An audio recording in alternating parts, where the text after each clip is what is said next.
Hello, I'm Scott Woltze, and I'd like to share my conversion story with you. At the age of 18, I was a high school dropout who robbed 3 banks and was on his way to a maximum security prison. There didn't seem to be much reason for hope. But 10 years later, by excelling in academics after my release, I began my doctoral studies in political philosophy at the University of Michigan. On the surface, it appeared like I was living the American dream. I had a good comeback story, a bright future, I was young and physically fit, and I always had a girlfriend. And so by our culture's standards, I should have been happy. But I only loved and trusted myself. There was no room for God in my heart and in my understanding of the world. And so I was slowly dying from the inside out, and I knew it. Then one day in April 2007, while doing yard work, God reached down and reversed the course of my life with the resounding intervention, "I love you and I forgive you," followed by an infusion of His divine love. From that moment on, I set aside everything I thought I knew and pursued this love. I was surprised to soon find that the source of this love was Jesus Christ, and that my home was the Roman Catholic Church. So let's start with the obvious question. How does an 18-year-old come to the shocking decision to rob banks? For it was a real decision, a decisive break that I carefully considered and turned over in my mind for months.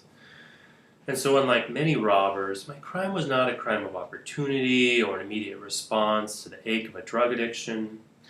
But I suppose I robbed banks for the same reason that many poor souls turn to drugs or suicide.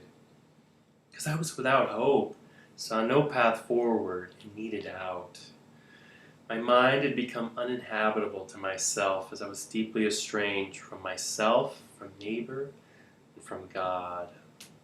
At that time, I thought I was at an impasse. I dropped out of high school after being suspended 7 times my senior year. I just quit my job because I couldn't manage my anxiety amongst the ups and downs. And so I thought that robbing banks and the prospect of prison would be my escape.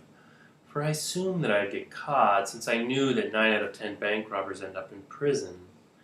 I know it sounds crazy, a wild paradox, but I was making an escape into prison as a last attempt to salvage myself.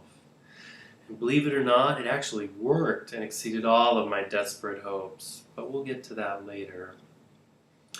Now, before I robbed banks, I'd been committing an escalating series of petty crimes: vandalism, fistfights, large and small thefts. I prowl about at all hours of the night with like-minded friends and seize opportunities to destroy or steal property from anonymous strangers. It was a very strange thing to do night after night, and so what was I up to here? On the one hand, the thrill of danger briefly made me feel alive and in control, and I knew that robbing banks would just ratchet up the thrill. On the other hand, I was striking out at the very anonymity of strangers, the fact that I was alienated and disassociated from others. They had their lives that were separate and totally unknown and unconnected to me, and I hated that separation. This view had its origins in the troubles in my home. When I was a child, my home was marked by conflict and instability, and I felt isolated in my fear and helplessness. I always fantasized about escaping into the woods to live alone, but I knew that wasn't practical. And so I wanted someone to intervene, some neighbor or stranger. No one ever did. And so I viewed that separation as a threat, a betrayal, a sign that notions of justice were a fiction, a lie, since real justice depends upon the fact of interconnected lives, a genuine community. Since I had no hope that life was ultimately just and found no consolation from others, I gradually retreated into myself as into a fortress. In this way, I responded to my experience of suffering and evil in the worst possible way, by recoiling in my pride, ashamed of my wounds and human weakness, and by vowing never to be tread upon again, and even by spreading my hidden pain. Shortly before I started robbing banks, I'd taken up to heating up a knife on a stove and pressing it against my bare chest. I thought that the searing burns would harden me and replace or cover my deeper pain. I had burns on both sides of my chest, and I thought that they looked like a pair of wings, that they were a promise of liberation, and that I was freed from those past years of fear and helplessness. And so I liked the fact that the burns would bleed when I lifted weights. And coupled with the pounding of the barbells, it reassured me of my own strength and filled me with confidence. Not surprisingly, harming others and myself didn't release me from my misery, but just deepened my sense of turmoil and despair. Finally, I became alienated in some deep sense from life itself, from existence, from the ultimate meaning of things. Of course, now I know that all these things add up to the fact that I was alienated from God, who I didn't even believe in at the time.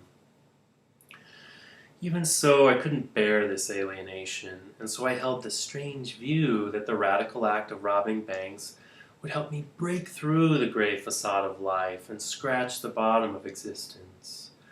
I thought that robbing banks was so out of the ordinary, such a break from the normal, that it would cause a kind of metaphysical rupture, split the heavens in two, and I would finally see life for what it was. It was like Captain Ahab, who thought he could storm heaven by hunting down Moby Dick, the white whale. His famous whale hunt was a metaphysical revolt, a supreme act of self-will, of egoism, against a seemingly indifferent and cruel existence. Fortunately, unlike Captain Ahab, I didn't take a crew down with me.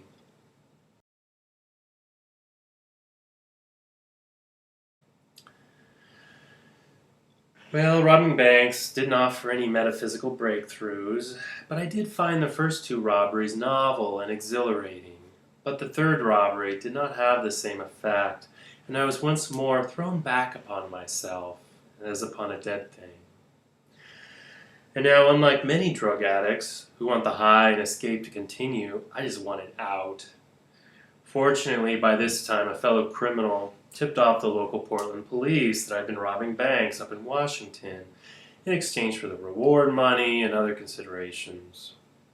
The police soon raided my house, but they made an error and apprehended a friend standing outside the house instead of me. I was inside the house at the time and heard the screech of converging police cars, followed by shouting.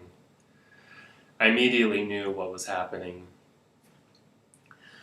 Grabbed a semi-automatic rifle from under my bed and held it, waist high.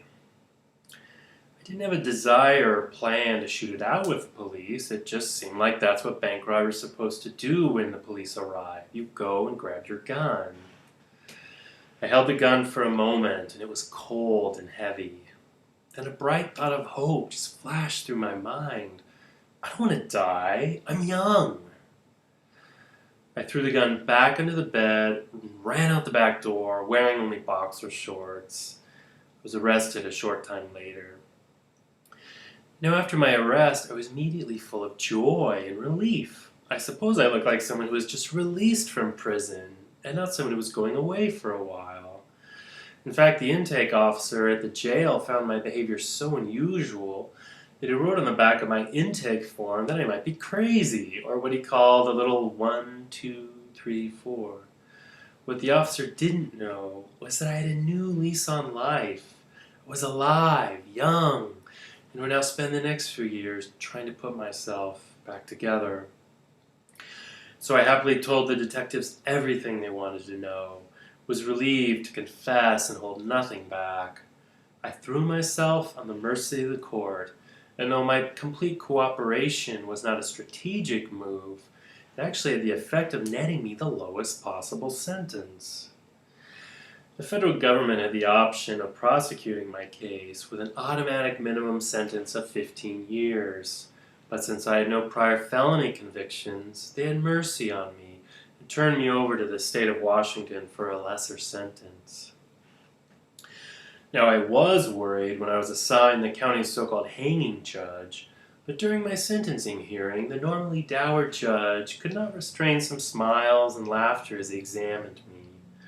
I'd spent most of the money on silk suits and a fast car, like some character from a 1930s gangster movie.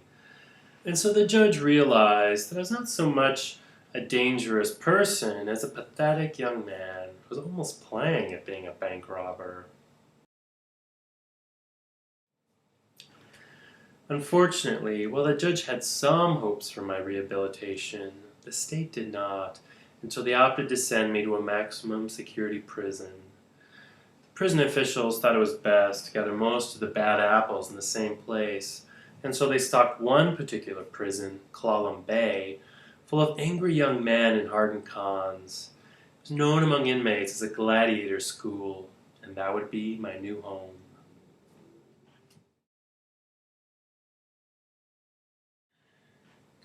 Now, the common view is that getting sent to a maximum security prison is the worst thing that could happen to an 18-year-old.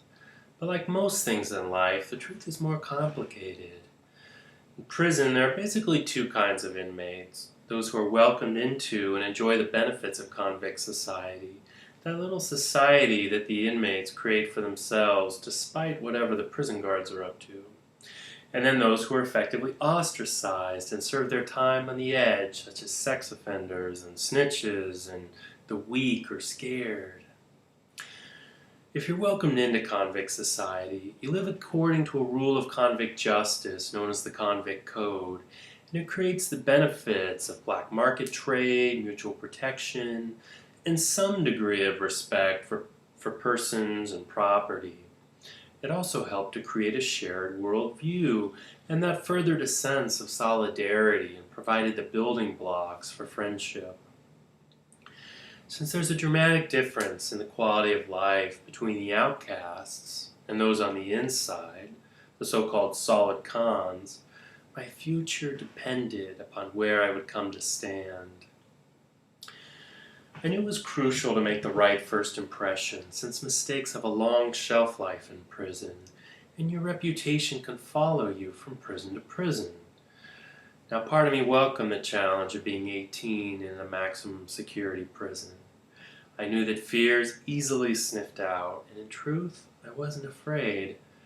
I'd vowed with an icy resolution that no one would ever bully or dominate me again, and I'd boxed enough, and I'd been in enough fistfights to like my chances.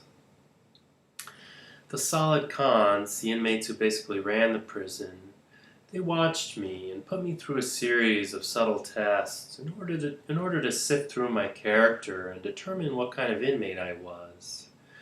They observed whom I sat with in the chow hall, how I acted on the weight pile, and how I reacted to tense situations.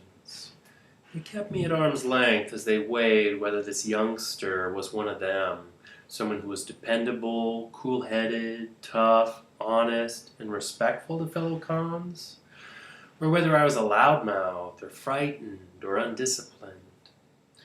After watching me for several weeks, I was grudgingly welcomed to convict society.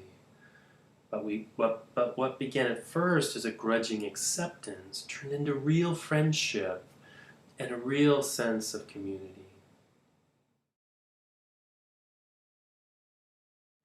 I'd come into prison haunted by a sense of isolation and alienation. And now I found a real community with the bonds that come from a shared life and friendship.